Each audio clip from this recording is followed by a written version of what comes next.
Thank you. I learned last night from the episode of American Revolution that was on that after the British defeated the French in North America in the 7 Years' War, Alexander Hamilton, a very active participant in the politics of the time, put forth a proposal to sell New England, 6 states, to Canada. Fortunately, public opinion kind of turned that down, and it seemed a little ungrateful since particularly Boston and Massachusetts had done so much to promote the independence of the New World. And so my ancestors stayed there and became citizens, and so now I'm here as a citizen. So we want to, though, look at what's happening and what could be happening in the future. And we're going to do that by first looking at the founding document that is also being celebrated this year for its 250th anniversary, the Declaration of Independence. And if you would like a copy, you can find it online, but also you can find my annotated copy. I would be glad to email it to you if you would like that. It is, of course, a privilege to be part of this institute that is so far-seeing, and what we're fortunate to have had the co-founders, Raghavan and Nandini Iyer, give an eagle eye to what was needed and what could be done, and to spark our enthusiasm for founding and participating in the Institute and helping with the renovation of the building. You heard a lot of the details in the last forum 2 weeks ago. So we don't need to go into that, but just to express our gratitude that there is an institute and it has a worldwide vision, which we will be speaking of in a bit. Now, so we're going to start with a look at some of the core concepts in the Declaration of Interdependence. And then we're going to ask the question, well, how could we use those core concepts today, here and now? We've just gone through a rather traumatic week and come to see the importance of both leadership and philosophy very recently. So the Declaration of Independence has 3 parts. One is the kind of the opening paragraphs with the philosophy. Second is the list, which of the 18 gripes that the colonists had against the King of England. And they focused on him particularly, and the idea of kinship. And thirdly, the summary event of the document, namely the Declaration of Independence. And so I'd like to start with a little bit, we're going to kind of reverse things and look first at the closing statement in the Declaration, in which they say, "We therefore, the representatives of the United States of America in General Congress assembled, appealing to the Supreme Judge of the world for the rectitude of our intentions, do in the name and by authority of the good people of these colonies, solemnly publish and declare that these united colonies are and of right ought to be free and independent states, that they are absolved from all allegiance to the British Crown, and that all political connection between them and the state of Great Britain is and ought to be totally dissolved, and that as free and independent states they have full power," and they list things like levying wars, concluding peace, establishing commerce, and all things which independent states may rightfully do. And with this, and this is how they end the Declaration, and with this declaration and a firm reliance on the protection of divine providence, we mutually pledge to each other our lives, our fortunes, and our sacred honor. And that last pledge had a big impact on people. They're going to pledge their fortunes. They're going to pledge their sacred honor, and they're going to risk their lives. So that was stepping up very much the whole enterprise that they were entering into. And I'm going to spend a little time on that because it's much more important than you might be aware of. So they declared they're a free and independent state. And with that, they put forth the concept of a state as the way you can organize a people and a territory if you no longer want a king or an emperor or leave it to tribal leadership. So we get out of that this recommendation, hey, you want to be independent? Organize a state. So there's a long history of that.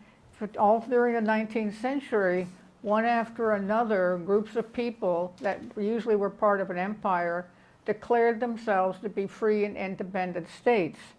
And they did in South America at the beginning of the 19th century. Later came Italy and Germany. Later, much later came to be both the Middle East and China and Japan. And then still going on into the 20th century, 42 governments, or not governments yet, but 42 wannabe states showed up in Versailles at the conference for concluding World War I and petitioned to be recognized as states. Some of them made it, some of them didn't. But by the time that the League of Nations was dissolved in 1963, in 1946, there were 63 members of this League of Nations. And it was quite controversial at the time. But the successor was, of course, the United Nations, and a lot of enthusiasm for the very values and philosophies of the founders at the time of the Declaration. And so that charter of the United Nations, with a lot of visions, a lot of new rules, started with 51 members and now has 193 members.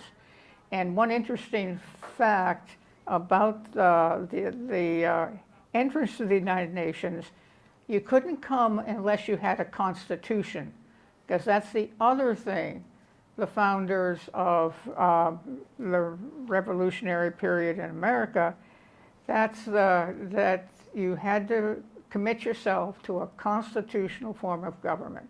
You could still have a king as a kind of auxiliary and status-oriented figure, but you needed to have the apparatus of a state, and you needed to have a constitution.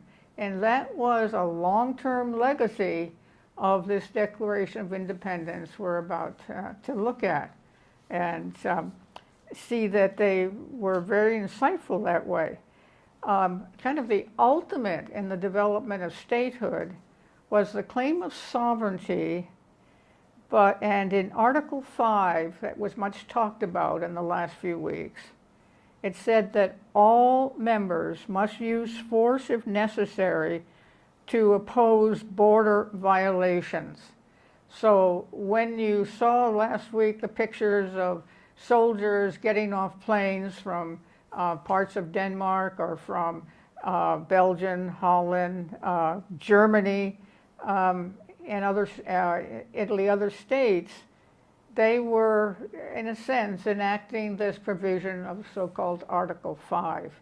And that really was one of the things that President Trump had to face, that, if he went in with force, they had to go in with force, because Greenland and Denmark were sovereign members of NATO, and in the case of the United Nations, Denmark was, and lost a huge number of men in various wars, like the Afghanistan war.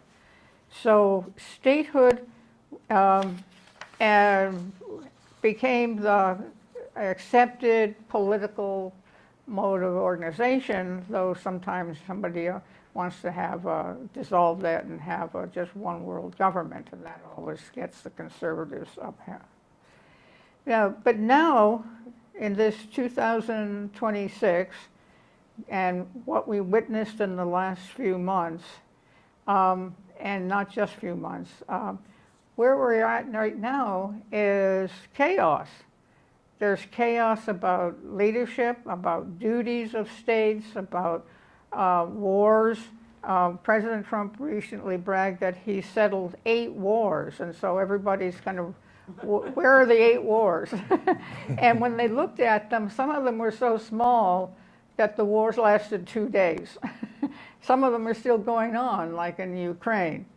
There were breakaways by tribal groups, political groups. There was a failure of nationalism to keep states together. And so the question, if we look at, you could conclude that right now, here and now, the apparatus and powers and effectiveness of states has disintegrated.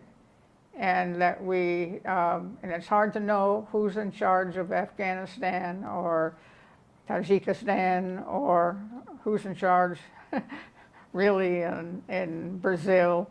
So there's a lot of chaos right now, and so some would say the state system is now broken. So how do we go about keeping ourselves not only organized, but peaceful and secure? What is it that the Declaration offered in the way of concepts and methodologies? And I'm just going to list slowly a few of the things, because some people ask, well, who's got the authority to do this in 1776? If we're not going to have a king, who's going to be in charge? And the writers of this document said, that's why you need to be using self-evident truths. So that became a fundamental idea, that all authority should be impersonal, and there's not to be any ultimate person who's in charge and has the last resort. It's the truth of what a government is doing, or what at least someone is proposing in politics. Can the use of reason, of intuition, can that give insight into what a government, how it should be formed, and what it should be doing? So that was their justification. What we're proposing is a self-evident truth. And another idea that's there, clear and simple, inalienable rights. That there had been a lot of political philosophy, we should mention, all through the 17th century into the 18th century. So there had been a lot of people like John,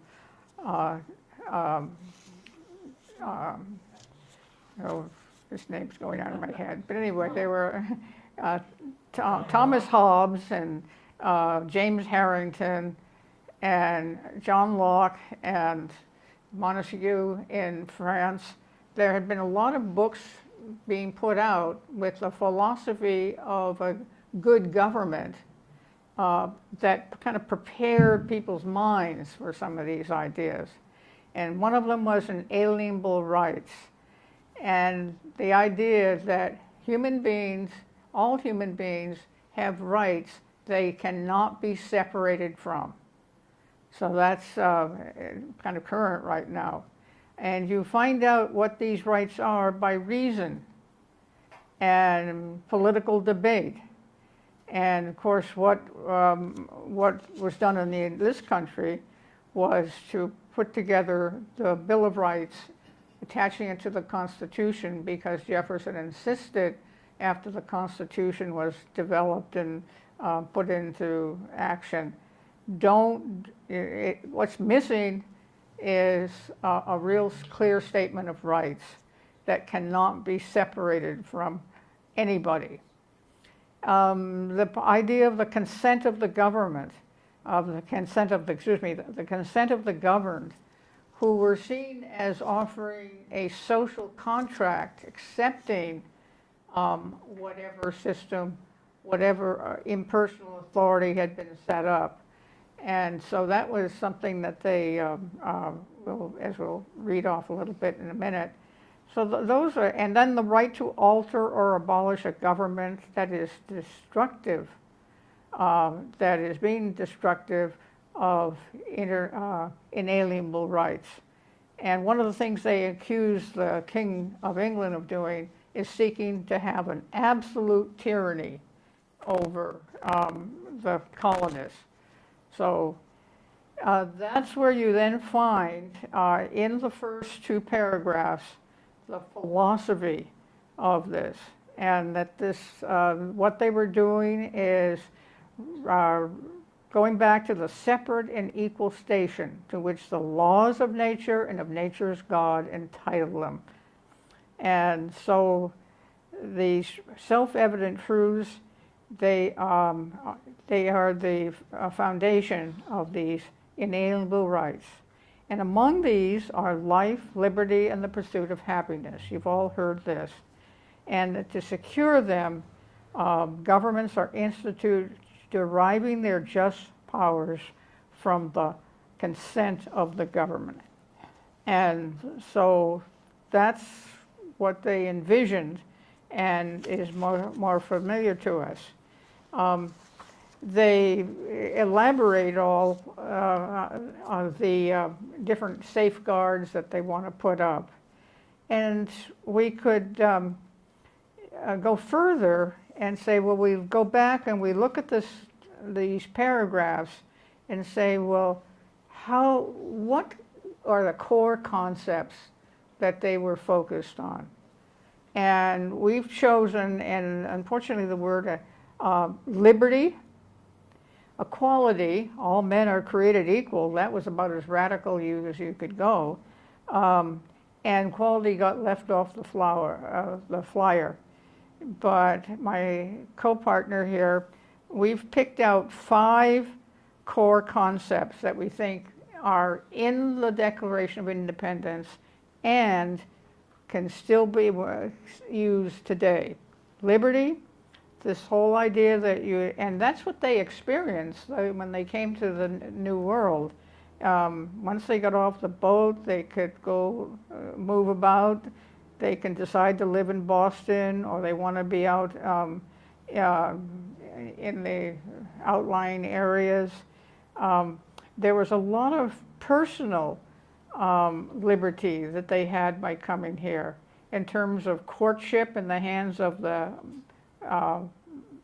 prospective wife and husband, setting up businesses, choosing which church you're going to go to, and how to use the land, whether you wanted to have planting or you wanted to have cows or whatever. So, but this idea of liberty got expanded, and it kind of got matched with the word freedom. All during the 19th century, the meaning of liberty, the scope of liberty, when do you use the word freedom? And you can go right down through the 19th century and watch this expansion of liberty. They even had a defense of a business that was in business for abortions accepted by the Supreme Court then.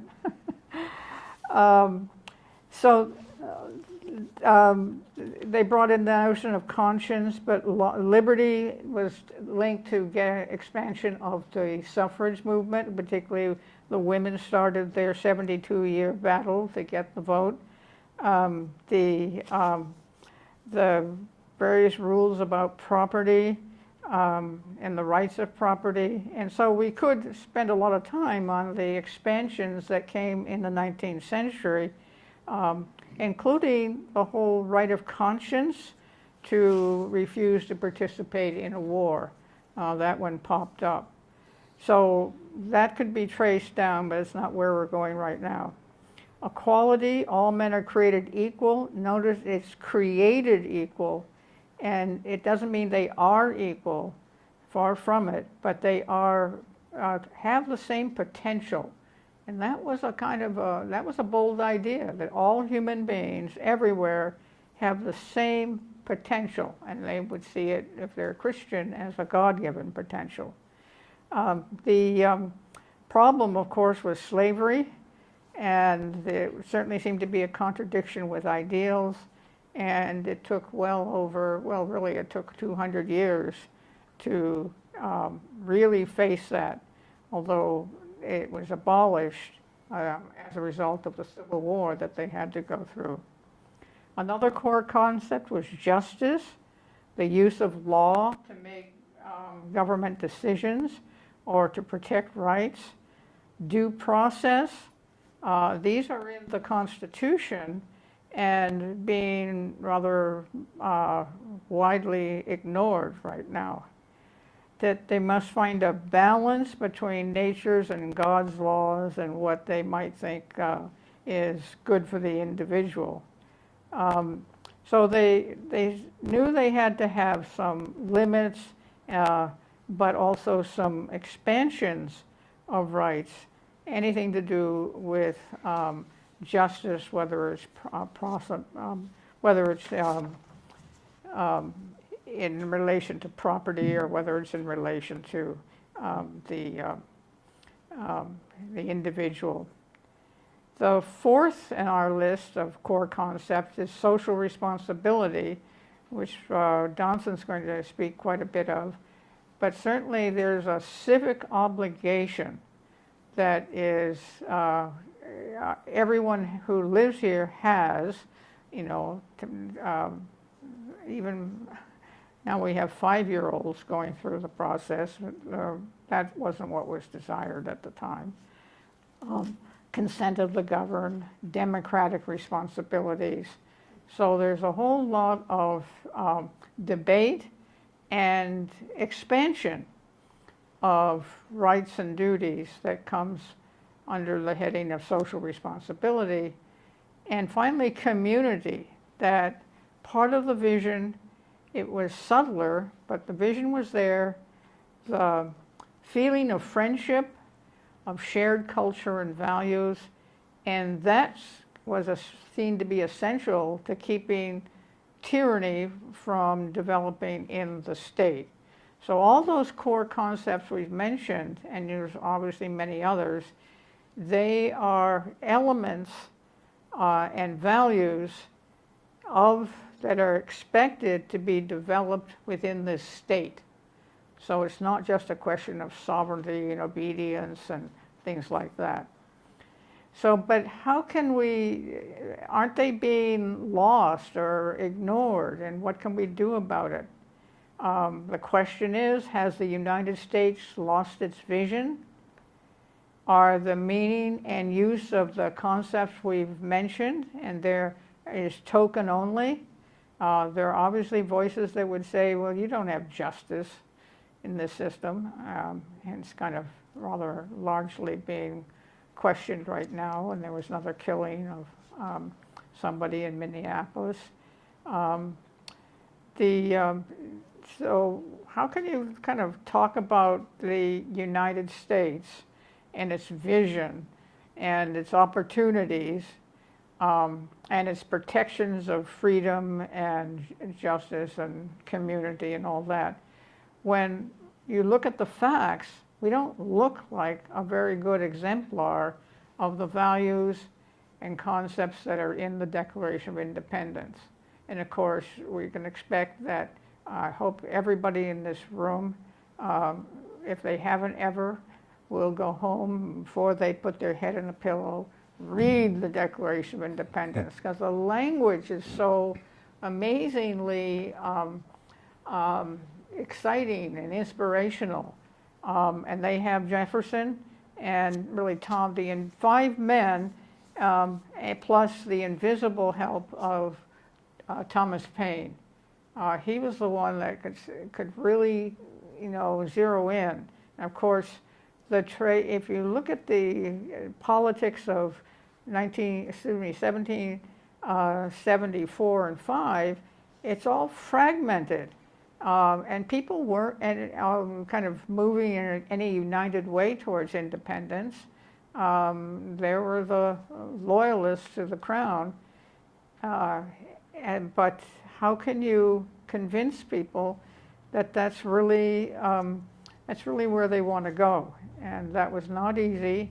But Thomas Paine was the author of something called Common Sense. And the very first program in Burns's American Revolution very fully explains the influence of common sense. So that's something you might want to find out for yourself. So what do we do now? Is the United States lost its vision? Are the meaning and use of the concepts that are in the Declaration of Independence, are they just kind of token there and hardly anybody reads it, and not a big influence?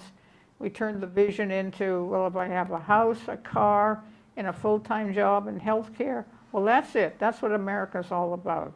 And that certainly is not, that turns out to be not so substantial as we thought, and beyond reproach as we thought it was. So thinking about this, okay, what can we do now to bring alive and influential the principles, the ideas that are in the Declaration of Independence? Because it really was a courageous, blockbusting moment when that was, within 6 months of Common Sense, it was approved by the Second Constitutional Congress. And there was actually, we emphasized July 4th. There's actually 4 different meetings, and the document didn't get signed by all the delegates until I think it was the 17th of July. So obviously, but it's been picked that they had a preliminary vote on July 4th. So it's okay to go ahead and observe it. And even some of the conservatives saw that, yeah, this is the way we're going to get away from being so tied down to the past. So thinking about it, it came to my mind that what American, just because reading the news, nothing to do particularly with a document or a series of documents or political movements, what Americans need is a universal vision. Sometimes a vision. We need to be part of the world. We need to really want to have the best for everybody exist, all 8 billion of us. And it's a vision that is, so we need a vision, and we need a vision that is practical or can be enacted into practice. And so how do we do that? So I thought about that somehow we Americans, we need a fresh vision. And the world needs us. So can this be a moment in time when we expand what we mean by a vision of political, social, economic life? And we've had some pretty startling confrontations that seem to be expressing that, although it's kind of not, what do we express? So we first wanted to divert or just push it down the center, really, of our thinking. What is a universal vision? Well, a vision reflects an act or expression of our imagination. It's a mental act. It's an act of the mind. So some fresh thinking is obviously top of the list. A vision imagines what could come into future existence.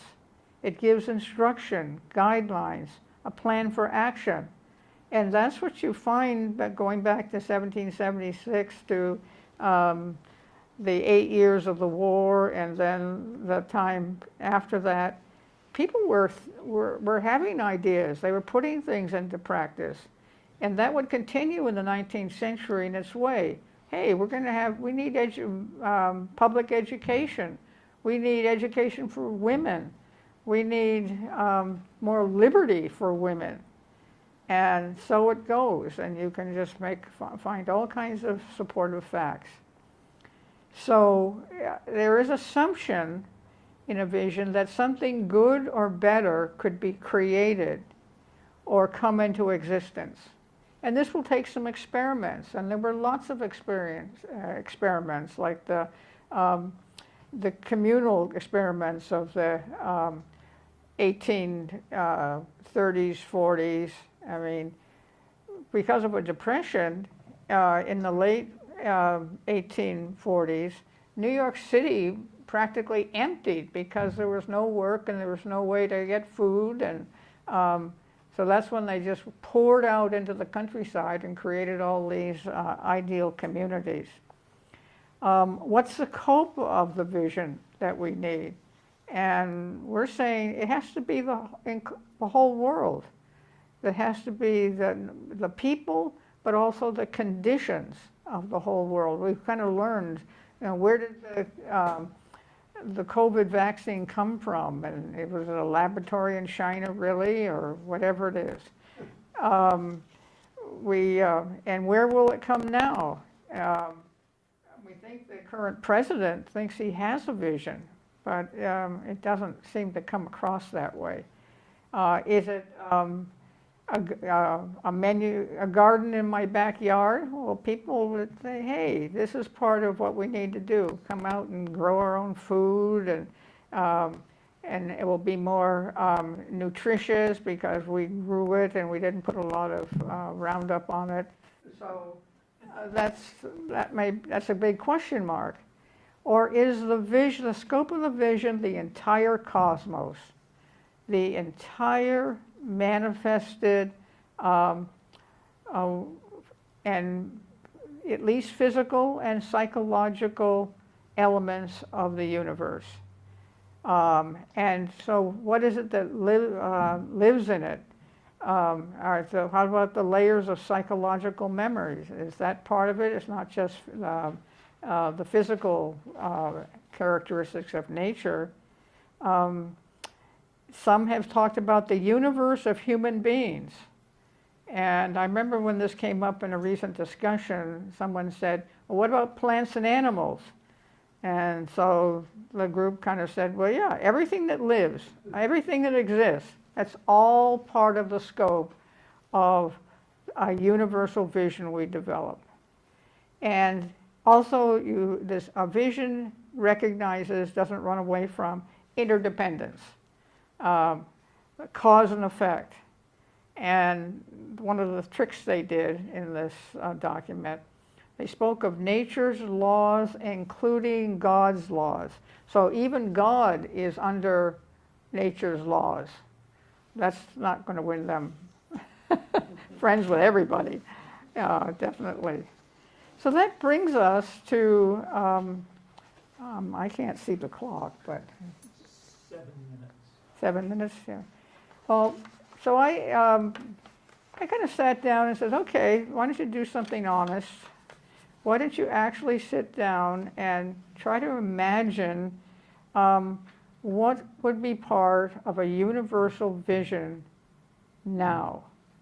I mean, of course it's going to be liberty and justice and equality and due process. We know all that, even if we don't substantiate that. But what should we be looking to? What should we be trying to include currently of our vision of our social life, of our personal life? So how do we link up the past ideas that were inspiring to a universal vision here and now? And it may include things that we hadn't thought of before, and they weren't thought of in 1776. And some of them will be very controversial. So I've given you this handout, which everybody should have a copy of. There we go. And so this is a list of things. I said, well, what is it? What should be part of a universal vision here and now? And yes, we can use the ideas in the Declaration of Independence, but we can expand their meaning and their use. So I came up with this list. It's not meant to be include actually everything, and they're down in the order of as I thought about them. So this is not a list of priorities going down the list. I mean, obviously something like universal access to food, water, and shelter, that might well be number one. It's so essential to not just living, but a constructive, healthy living. And so and I'm going to come back with a few suggestions in a minute. And the other one, universal health care. Both preventive and active intervention, and we're having, I saw the statistics of the spread of measles right now. Everybody said, you stop vaccinating for measles, you're going to have a problem. Well, now the problem's here, and the graph shows a huge increase in the last 3 months in the case of measles, and it's spreading. And is that what we wanted?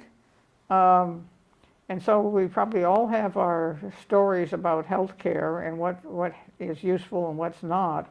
But certainly the reduction of disease with planning, that was one of the things that we pioneered from.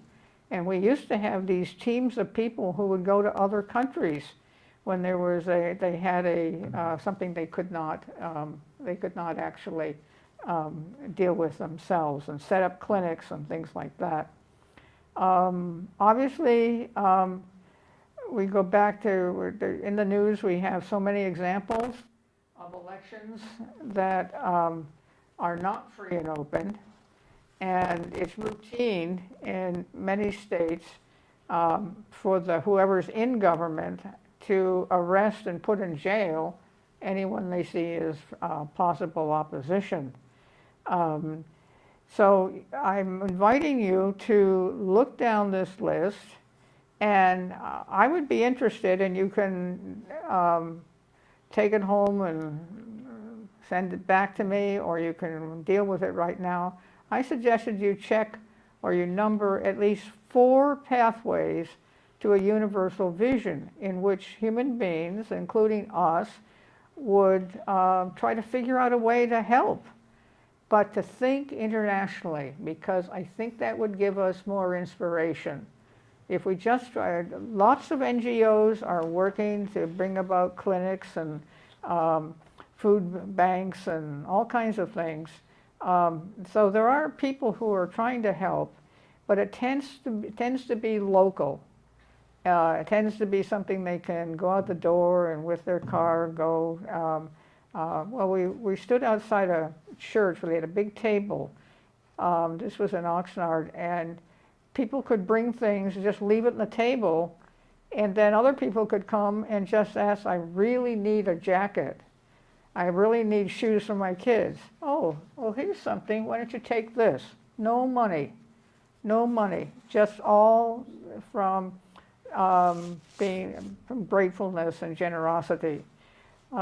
So what the next part, and I couldn't come up with a lot of specifics at this particular time, but what we need is to figure out a specific activity that could help, or could be a model for something universal, or could help and would help educate Americans as to what is helpful and what should be part, and would be supported perhaps by other parts of the world. So we might get more help if we go global. And that's where what I'm trying to get to is here's some kind of statements of needs, and these are things that if we were to work on, they could become part of a universal vision that people in this country know about and would support. And we used to have a lot of ways in which, studying abroad or going off for summer camp or whatever, and all that seems to be disappearing. So we're left with almost nothing but the sorrow of what we don't have and where the suffering is. And some go so far as to say, the United States is going to disintegrate if it doesn't improve the quality of life and the fairness of life. But it won't, but it can't do that on its own. That's the myth. It cannot, at this point, we've done that. That was the last century. That's what the New Deal was about, and whatever, that Johnson plan, all that. We've done a lot of effort to establish new ways, ways to help people in the 20th century. Now in the 21st century, I think we would have to go global. So I'll stop there, and I hope that you will fill out your form and turn it back in. It's your chance. Okay?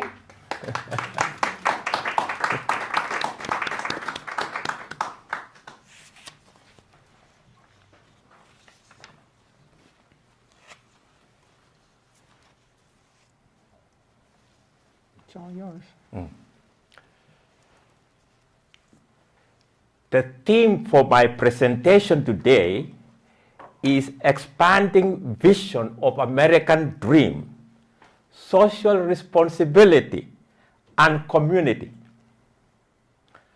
I will divide my presentation into 4 parts. Part 1, American dream as awakening to cosmic and human interdependence. In the design of the reverse side of the U.S. Great Seal is a pyramid whose capstone is removed with the blazing eye in a triangle over it, dazzling the sight. Above it, in translating from the Roman words, are the words, "the heavens approve," while underneath appears the startling sentence, "a new order of the ages." Tom Paine, as my co-speaker mentioned a little bit about him, Tom Paine was instrumental in bringing about Declaration of Independence, from which sprang natural rights of man, such as life, liberty, and the pursuit of happiness. He also oversaw with other patriots like Benjamin Franklin, Jefferson, the drafting of the Declaration and the drawing of the Constitution, which included the separation of the state and church. It was due to the influence of Thomas Paine that the Declaration of Independence and the Constitution of the United States were not in any way based upon dogmatic religion, and this at a time when dogmatism of one kind or another had supreme sway.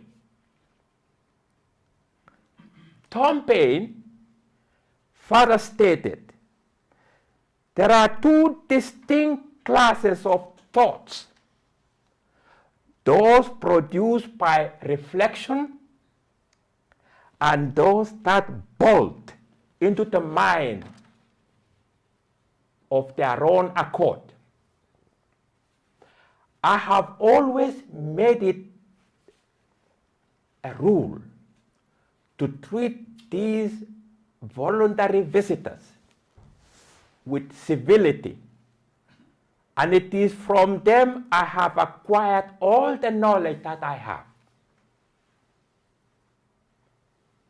In his book, The Age of Reason, he wrote, "The creation we behold is the real and ever-existing Word of God, in which we cannot be deceived. The moral duty of man consists in imitating the moral goodness and beneficence of God, that seeing, as we daily do, the goodness of God to all man, it is an example calling upon all men to practice the same towards each other, and consequently that everything of persecution and revenge between men and everything of cruelty to animals is a violation of moral duty." American writer, philosopher, and publisher Albert Hubbard said in a simple, clear manner that Tom Paine was first of all men who proposed the American independence, suggested the Federal Union of States, proposed abolition of Negro slavery, suggested protection for dumb animals, proposed arbitration and international peace, advocated justice to women, pointed out the reality of human brotherhood, suggested international copyright, proposed the education of children of the poor at public expense, suggested a great republic of all nations of the world, and urged the purchase of Louisiana Territory. It has been said that Tom Paine was the forerunner of Abraham Lincoln, who was deeply influenced by his writings. And you can actually see that in Gettysburg Address. You almost can see that that was Tom Paine. Tom Paine, profession of faith to which his whole life bears faithful witness, was, "The world is my country. Mankind are my friends. To do good is my religion." He wrote that the true greatness of a nation is founded on principles of humanity and not on conquest. He believed and exemplified the truth that the love of God and understanding of the law of interdependence must show forth in the love and service of humanity.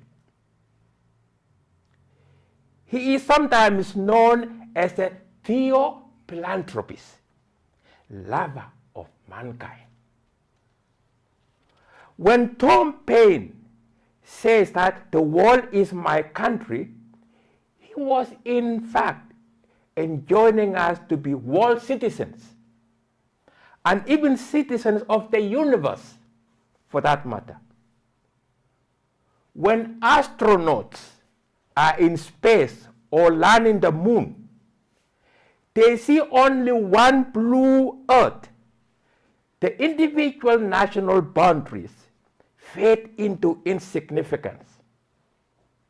When he says to do good is my religion, he is showing us what true patriotism means. People show false patriotism by thinking of their own country as the most important in the world, failing to realize that it is but a part of the world, and that the common good of all should be the aim of everyone. Part 2.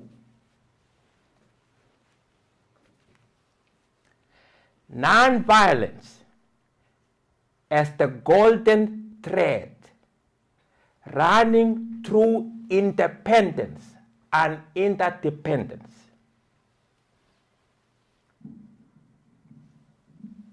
This brings us to the consideration of nonviolence as the essential golden thread that runs through the Declaration of Independence, of life, equality, justice, and the pursuit of happiness. The Great Seal of the United States contains 3 Latin phrases, e pluribus unum, out of many one.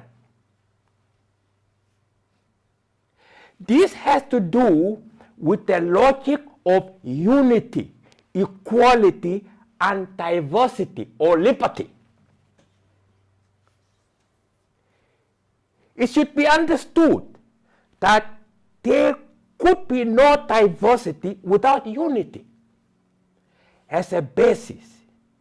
Unity consists in the common source and the common essential nature of all things and beings.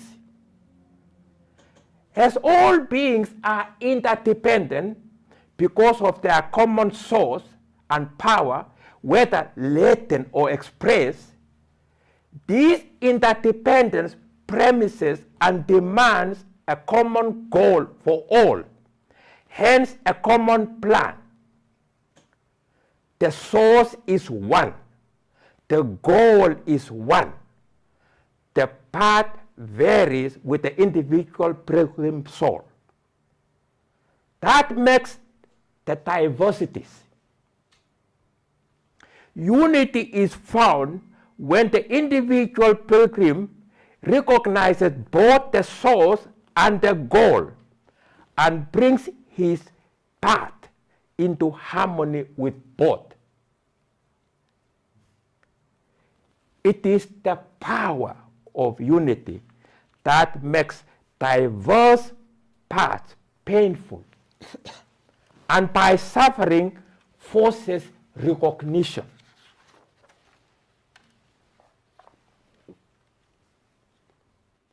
To be an individual implies power of choice, liberty, or freedom to choose the type of thoughts or emotion we shall encourage or engender, or the types of action we shall perform. And in doing so, we must dissociate the true concept of liberty from the modern one, which often fails to distinguish between liberty and license, or doing whatever one pleases. Liberty, or freedom of choice, plays an important part in our lives, for we are constantly choosing every moment of the day in one way or another. But choice, with a motive of service behind it produces a more deliberate, discerning attitude of mind, which in turn give rise to actions more beneficial and helpful to others or progress of humanity for that matter. We cannot live in isolation. What affects one for weal or woe must affect all, for universal unity and causation are facts in nature, whether or not we accept them as such.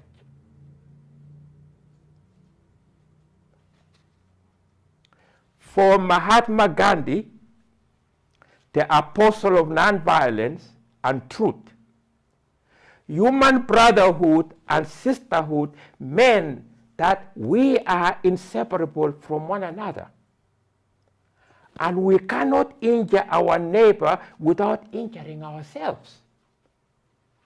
He said, I do not believe that an individual may gain spiritually and those that surround him suffer. Therefore, I believe in Advaita. I believe in the essential unity of men, and for that matter, of all that lives. Therefore, I believe that if one man gains spiritually, the whole world gains with him. And if one man falls, the whole world falls to that extent. Martin Luther King, Jr., following in the footsteps of Christ and Gandhi, was committed with his followers to non-violent campaign for civil rights, justice, and freedom. They were guided by 4 steps: collection of facts to determine whether injustice exists, negotiation, self-purification, and direct action. For King, nonviolence was not merely physical, but above all mental, moral, and psychological. Nonviolence is not only non-injury, but also must not only hate, but positively love others. He distinguished between nonviolence of the brave and nonviolence of the weak. He states in his book, Stride Towards Freedom, that hate begets hate, violence begets violence, toughness begets a greater toughness. We must meet the forces of hate with the power of love. We must meet physical power. We must meet physical force with soul force. We never get rid of an enmity by meeting hate with hate. We get rid of an enemy by getting rid of enmity. This echoes Lord Buddha's injunction that hatred ceaseth not by hatred, but by love. This is the law of love eternal.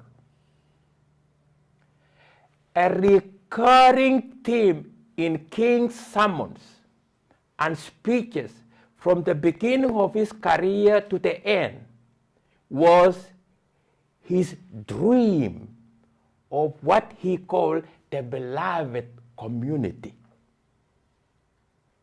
It was the ultimate goal for which he worked.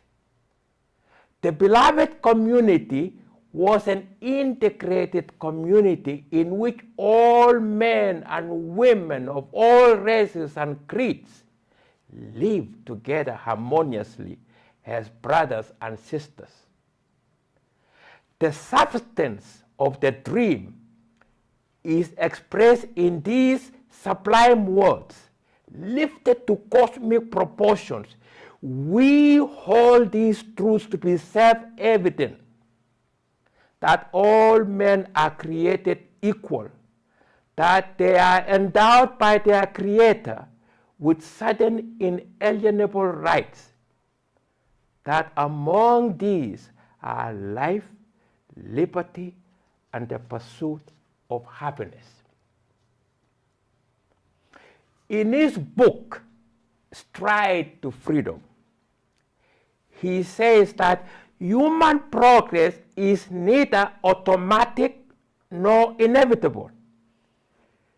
Even a superficial look at history reveals that no social advance rolls in on the wheels of inevitability.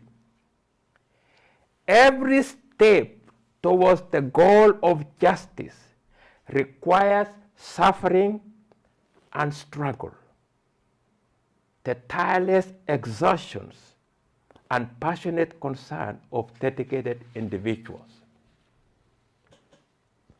Again, in his book, Where Do We Go From Here?, he states that in a real sense, all life is interrelated. The agony of the poor impoverishes the rich. The betterment of the poor enriches the rich. We are inevitably our brother's keeper because we are our brother's brother. Whatever affects one directly affects all indirectly. This brings us to part 3. An African vision of human brotherhood. This brings us to the consideration of the African spirit of Ubuntu, which is a philosophy of shared humanity. It is a difficult term to translate into English and essentially means humanity, interconnectedness, togetherness, justice, and mercy all roll into one. It emphasizes the idea that I am because you are, and teaches mutual culture before self-culture. This was the foundation for cultural, social, communal, and spiritual practices for centuries in the pre-colonial African societies, and was orally passed on through stories and ceremonies from one generation to another. All the resources were shared, and the collective identity and shared responsibility took precedence over the individual. Colonialism disrupted this, introducing individualism and hierarchical systems, emphasizing individual achievement, competition, and survival of the fittest, which is not only dehumanizing, but result in individual social isolation and other maladies. The challenge facing post-colonial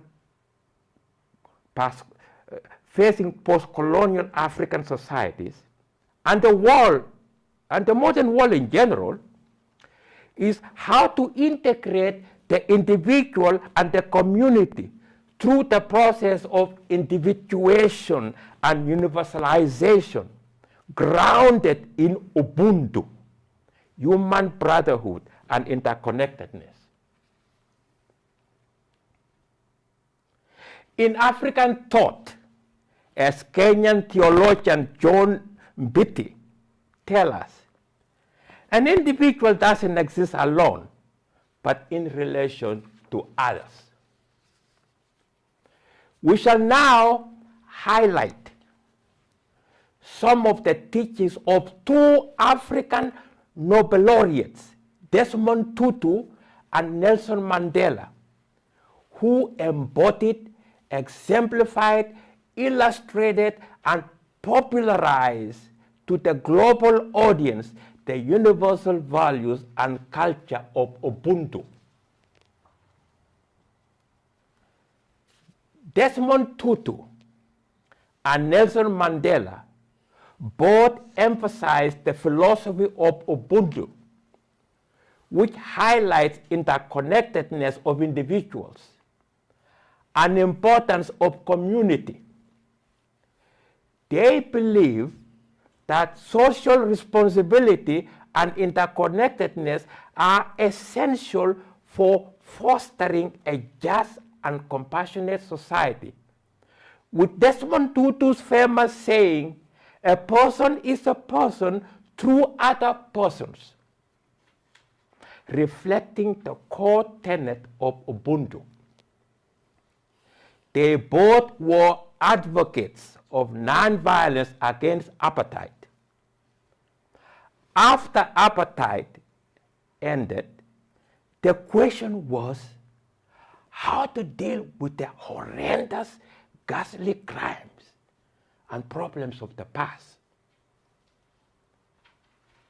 In the West, there are three theories of capital punishment. The theory of punishment as society avenging itself. That is the retributive theory, eye for an eye. The theory of punishment as deterrence. That is for deterring others from committing crimes. And lastly, the educative theory of punishment. Desmond Tutu and Nelson Mandela, in the spirit of Ubuntu, advocated reconciliation rather than punishment or blame. Both Desmond Tutu and Nelson Mandela were instrumental in the pursuit in South Africa of national unity, well-being of all citizens, of peace and reconciliation, and the reconstruction of society. Also, they recognized the need for understanding, but not for vengeance. The need for reparation, but not for retaliation. For Ubuntu, but not victimization. We hereby highlight some of Desmond Tutu and Nelson Mandela's nuggets of wisdom on Ubuntu, the philosophy of reconciliation, forgiveness, and justice. Starting firstly with Desmond Tutu. After apartheid ended, Desmond Tutu was appointed as a chairperson of South Africa Truth and Reconciliation Commission. And instead of promoting revenge, he led a process focused on truth-telling, forgiveness, and healing. Victims could share their pain, and perpetrators could confess their crimes, and thus help the nation move forward together. As a chairperson for Truth and Reconciliation Commission, Desmond Tutu was astonished at the magnanimity of many victims who suffered most heinous atrocities, who reached out to embrace their tormentors with joy, willing to forgive, and wanting to reconcile. This demonstrated to Desmond Tutu the essential goodness of a human being, and that we are made for loving. If we don't love, we'll be like plants without water.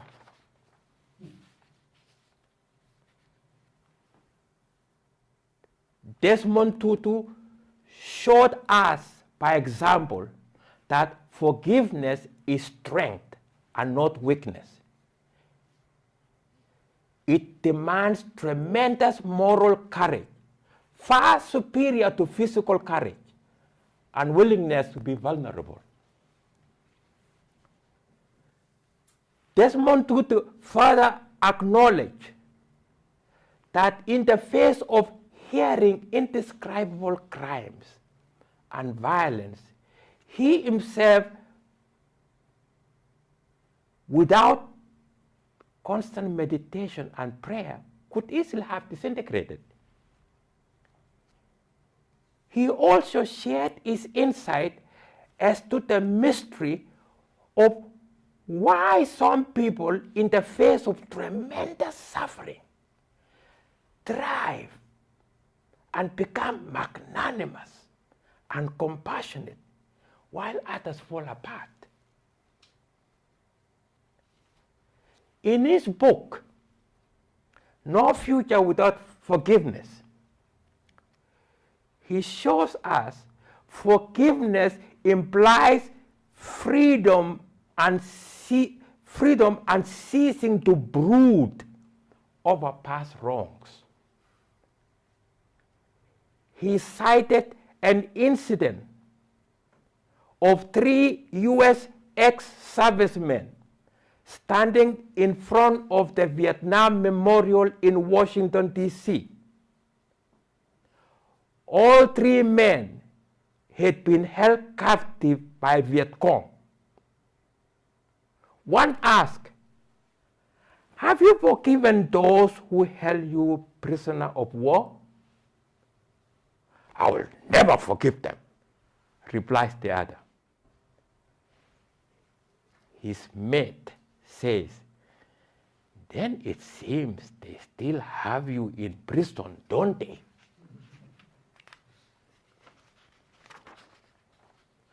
The following are some of the examples of Tutu's nuggets of wisdom on Ubuntu. My humanity is bound up in yours, for we can only be human together. It is differences that make a symphony. He gave us an image of piano keyboard with 2 sets of keys, white and black. You can only play great music by playing both keys together. Our maturity will be judged by how well we are able to agree to disagree, and yet continue to love one another, to care for one another, and cherish one another. To remain neutral in situations of injustice is to be complicit in injustice. I can't control what happened to me, but I can control how I respond to it. Secondly, we now hereby highlight some of the teachings of Nelson Mandela, a crusader for freedom, justice, equality, and peace. Nelson Mandela, after 27 years of captivity, walked out of prison, relaxed, calm, dignified, and without bitterness, with one goal: to liberate all South Africans, white and black. The man who was to become president wrote, "It was during those long and lonely years that my hunger for the freedom of my own people became a hunger for the freedom of all people, white and black. I knew, as well as I knew anything, that the oppressor must be liberated just as surely as the oppressed. A man who takes away another man's freedom is a prisoner of hatred.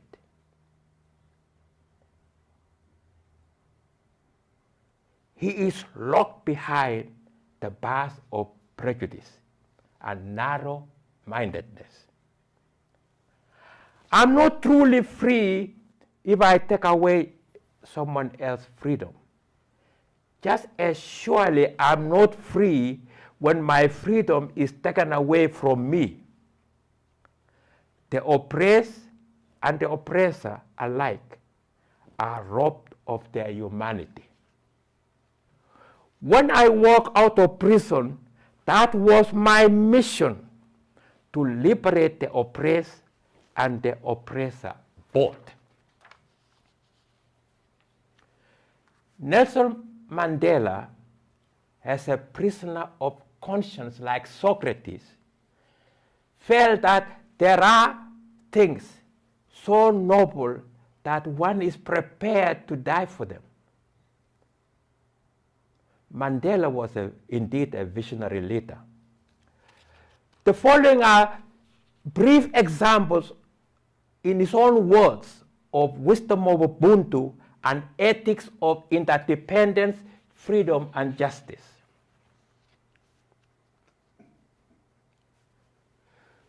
You can never have impact on society if you have not changed yourself. There can be no greater gift than that of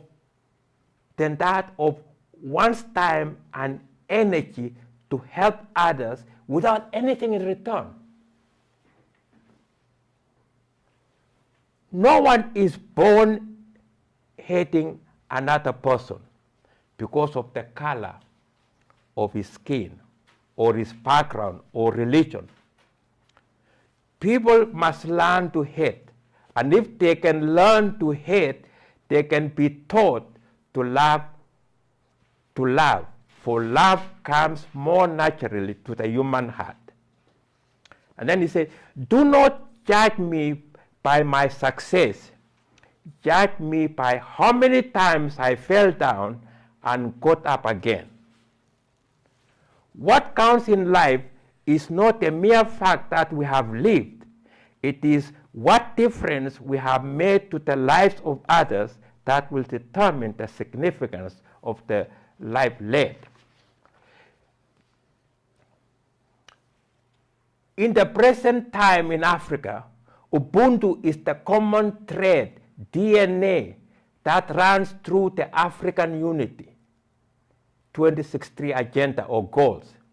This is a strategic framework adopted by the African Union aimed at promoting economic development, political integration, and social progress across the continent by the year 2063. It includes flagship projects and initiatives focused on such areas as infrastructure, education, and peace, with the goal of achieving a prosperous and united Africa. I will very quickly get into part 4, just very quickly. Promotion of universal values, human solidarity. The dictionary definition of solidarity is community of interests and responsibilities. Give us a hint. It implies common interests, fellow feeling, and unanimity of opinion and resultant action. Great teachers, poets, down the ages have always enjoined the following of the law of love. Jesus said, love thy neighbor as thyself. This means the giving up of all sense of separateness, individually and collectively, and the recognition of our own good as the good of all.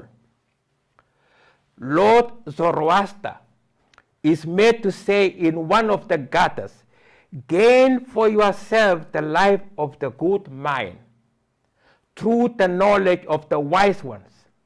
Love one another in righteousness and thus be of the blessed home.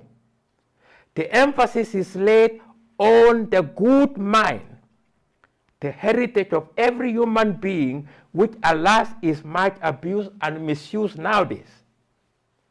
Another important idea presented in this quotation is love one another in righteousness. There is unity even among the gangs of robbers and criminals. There are cliques formed of dishonest traders and business people. But such brotherhoods are injurious and dangerous to those who belong to them and to society. What is really wanted is true unity that is universal and inclusive through right behavior on the basis of right understanding of universal principles. I will conclude, and I think it's worth doing it, with a teaching by His Holiness Dalai Lama, who teaches us that all our negative emotions of anger, fear, suspicion, and hate are rooted in identification with appearances. The belief that we are inherently separate from others, that we are self-sufficient entities. We need, therefore, he tells us, to cultivate bodhicitta, that is altruism, loving kindness based on absolute conviction of the oneness of all humanity, without distinction of we and they, and the recognition that all beings have emanated from one source, one mother, whether we call it God or nature. Distinction of sex, color, class, etc. are not important. He further teaches us that the world peace can only be brought about through the internal transformation of individuals. That is to say, to be ourselves the change we want to see in the world. Peace, His Holiness Dalai Lama enjoins us, must first develop within the individual through love, compassion, and altruism, which are the fundamental basis for peace. These qualities are developed in an individual, then he or she is able to create an atmosphere of peace and harmony. This atmosphere can be expanded and extended from individual to the family, from the family to the community, and eventually to the whole world. Thank you.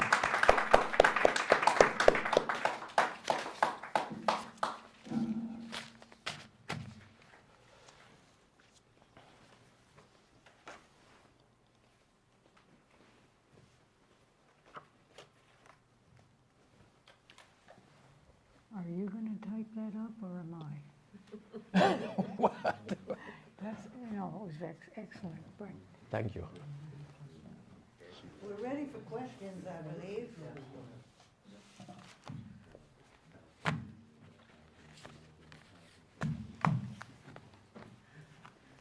Well, thank you for those wonderful talks, which expand our mind and hopefully our compassion and our inclusiveness and our circumference of thinking.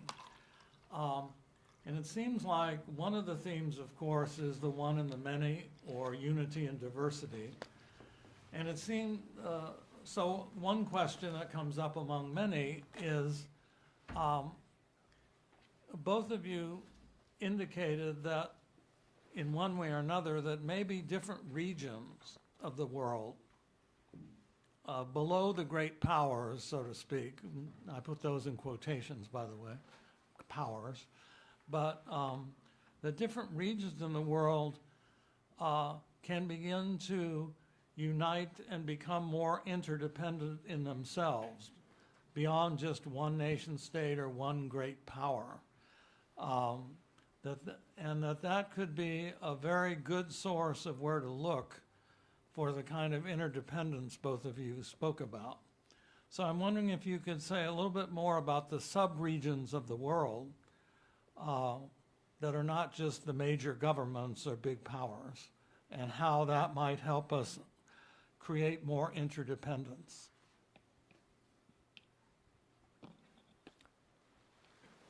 Well, I think you're on the right track. I think, well, first, just an example of help that's there. It didn't take a huge government funding or something. There's an African nation where a group of young men who had been educated in engineering, and they could see the problem in particularly rural areas was there's no electricity, and the biggest thing that's missing then is refrigeration. And so they worked to develop a battery-operated refrigerator. So, and that the battery would last quite a while.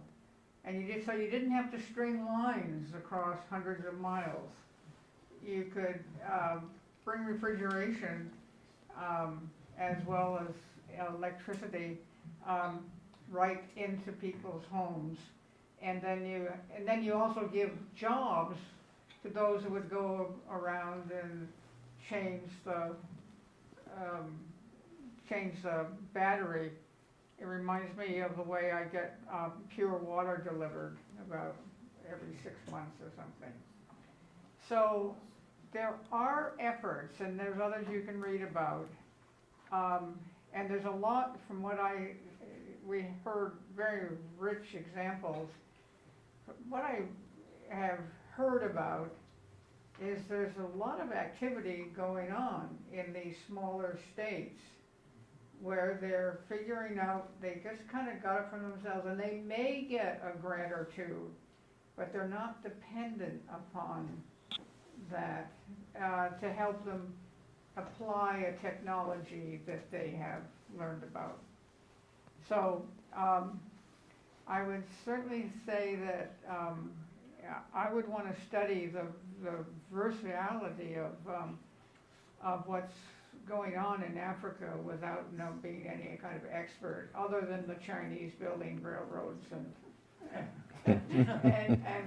highways, and that helps. But I would be looking at the smaller, or what's now a lot of attention to the middle level of states in Southeast and Asia, and then across towards China, that there, or even Vietnam, we have all these negative perceptions, but from what I gather, I've talked to people who've been to Vietnam, and they're absolutely enthusiastic and astonished at how much they've developed. So I think you can find kind of almost that's why we need to catch up with the universal vision, and maybe we can, well, you tried to be part of a resource development project and ran into traditional problems. But I think that's kind of where we're at, is that peoples and countries around the world, I think South America is another place you'll find them, are saying, well, look, we can do something about this. We don't have to wait for foreign aid from America, because we're not sure if anything's coming from America. So I think you're on the right track. I don't know why 3 people are standing in front of us, but have they come to, where's our ID? Go ahead, Danson. Well, see, the question you raise, as well as the ideas you presented, there is recognition, especially in the global south. There is a recognition that all this division, north, south, east, and west, meaningless. They have no meaning. And in terms of the African vision, for example, I mentioned a little bit of 2063. The notion there is recognition that all the boundaries, of African nations, all those were artificial. They were literally created in Berlin in 1884 or 85. They took a ruler, and then they just separated spheres of influence: French, British, and German, Belgium, and so on. And you ended up dividing, nations that were there between 2 or 3 nations, artificial nations. It made absolutely no sense. And then to make things worse, I'm sorry to say this, but to make things worse, you have the countries under the French, the countries under the British, and so on, and none of them could communicate. That's why I mentioned about colonialism. And now there is a spirit of restoring that Ubuntu, which I mentioned, but putting it in a global sense, in Tom Paine. And even in African spirit, there's recognition that we are all one, humanity, and we have to work together. So there is now in African countries, African unity, already efforts in terms of not depending on the West and foreign aid, but try now to have their own banks, resources, try to bring cooperation, because you won't believe it. If you want to go in African countries, if you want to go from one country to another, let's say from west to east, you have to go somewhere, fly to Europe, and then all the way to other parts of the country. There was no, boundaries. And so the Africans are trying to pull their resources together and try to create a more thing that they can work together. Infrastructure, digital, connection, and roads, so that they can connect with each other rather than, being different worlds. But the key is, while they are pulling their own resources, they are great believers in the United Nations, which is the whole idea of the world is one, and so they realize the importance of, while self-determining, pulling their own resources, responsibility, but they also realize the world is one, and the need, for let's say for the West to work with the non-developed or developing, in terms of development is very crucial. So, cooperation. So I guess the point I'm making is there's also recognition that in the West, by the way, I should mention this, in Africa, and especially, it is the youngest country or not. And they also recognize that the workers of the future is not going to come from Europe and America. They are getting old. They are not producing. So where are the workers going to come from?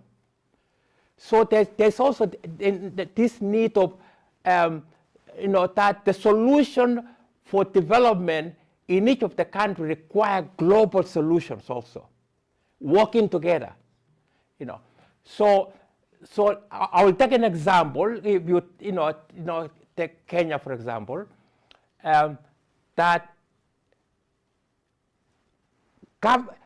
working under the vision of the African unity and United Nations, and trying to be try to be self-dependent in terms of, instead of getting loans from developed countries, and they have to pay enormous interest, and they don't get anything out of it. So they are focusing on the principle of Ubuntu, bottom up, where you have everybody is given universal healthcare, where you have infrastructure, education. For Kenya especially, realizing that, for us, the emphasis is developing educated people who can then work anywhere in the world, in Japan, China, and so on. So I guess what I'm saying is, and of course we have regional movement in Africa. We have East Africa movement, South Africa. So there is overall cooperation, but within the umbrella of the United Nations, we all work together as a whole. But anyway, I'm sorry to get all this involved. Here's an example.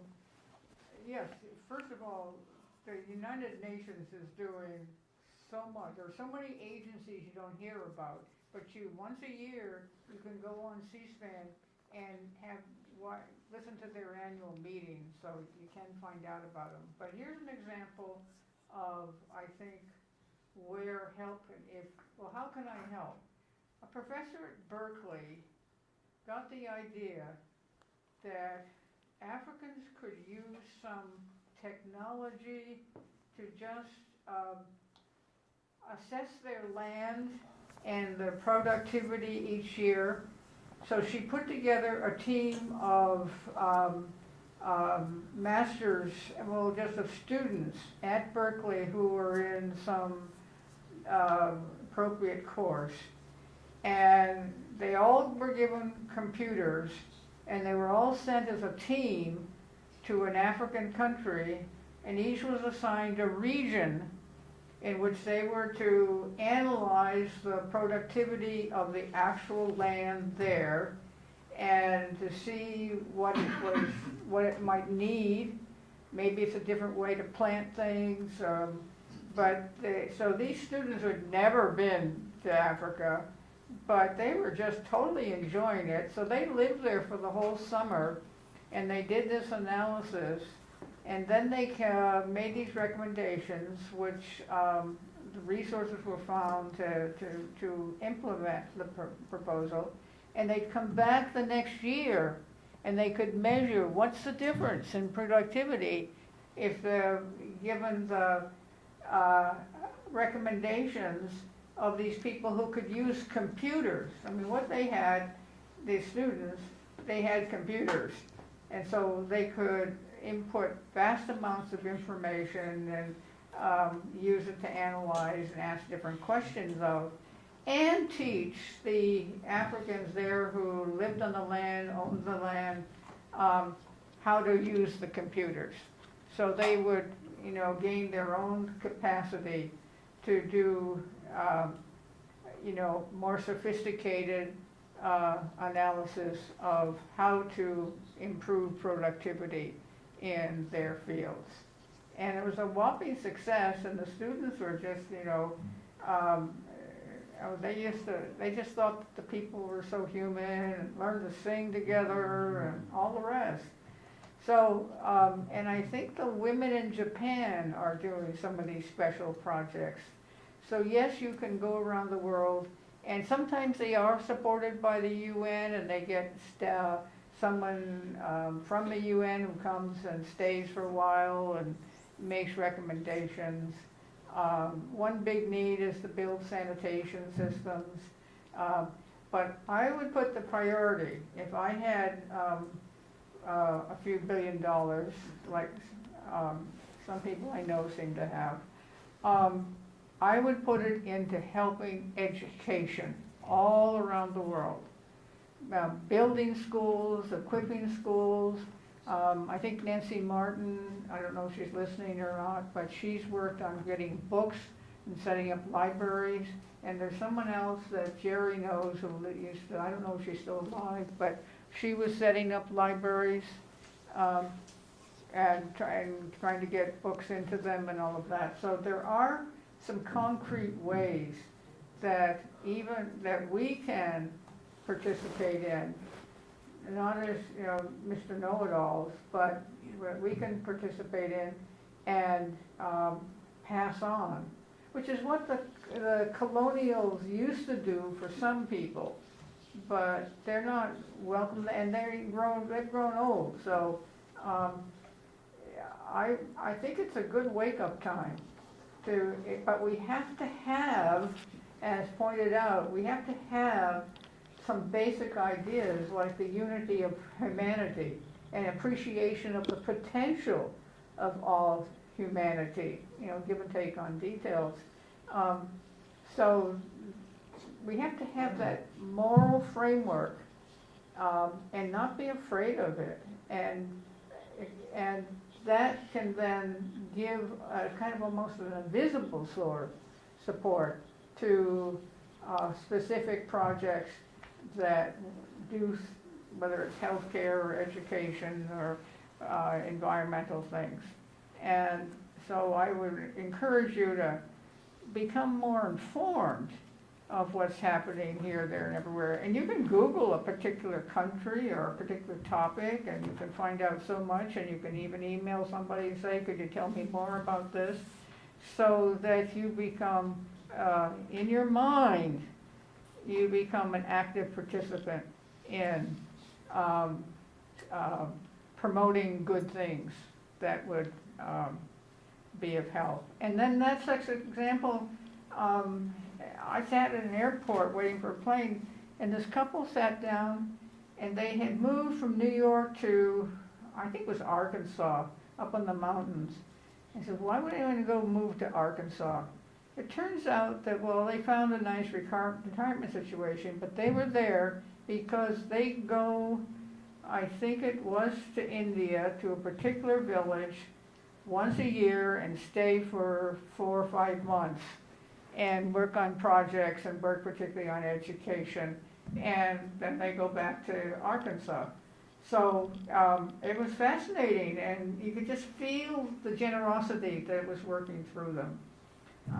So I think we need to, and it would be very helpful if we had leadership, and maybe we're getting it at the local or state level, but if we had leadership that supported that kind of spread of goodness. The Kind Fund is sponsored by Lawrence O'Donnell, and the speaker on MS Now. He has desks made. They make desks for the people in Africa. Time for a few more questions. One of the interesting things about Ken Burns, the American Revolution, of course there are a lot of interesting things, but it was curious that before the Revolution, when the British occupied Boston, that really solidified the colonists. All the colonists were outraged that the British troops would occupy Boston. Yeah. Whereas in the USA today, troops go into cities and the nation is not upset. The city's upset, but the nation is not. So I have this question about, what is needed, it seems like, and you've kind of hinted at this, is soul power. But how do you awaken this soul power? Especially when, and the other thing about here is when you're talking about leadership, we just did a study on Plato's Republic about states, and he makes it quite clear that people get the kind of leadership depending on the kind of people they are. So we have the leadership that we deserve as a nation. So how do we change that? I think it's, we leave it to individuals to find their little thing. Or, very good example here in Santa Barbara of what we're trying to talk about and promote is direct relief. And all the ladies and all who are retired go out there every Tuesday to, pack things. And they have, as from what I've listened to, and I've listened to the president or the former president and all that, they have a very efficient delivery system. So they've learned how to do it. And so we need more people learning how to be helpful. Thank you very much.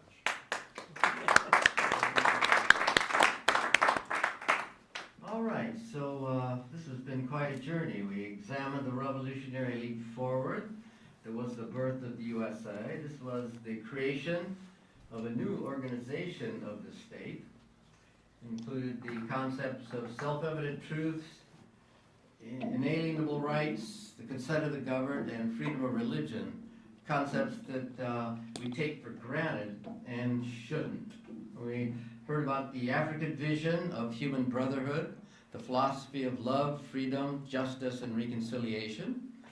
And my humanity is bound up in yours, and the oppressed and the oppressor must be liberated. These are exciting concepts, and we are challenged to create a new vision for now that this current world order has been ruptured, as the Prime Minister of Canada has told us. Now we have the opportunity to replace it with a new, fresh vision. So please join me in thanking our speakers again for launching us on toward a new and better world. Thank you so much.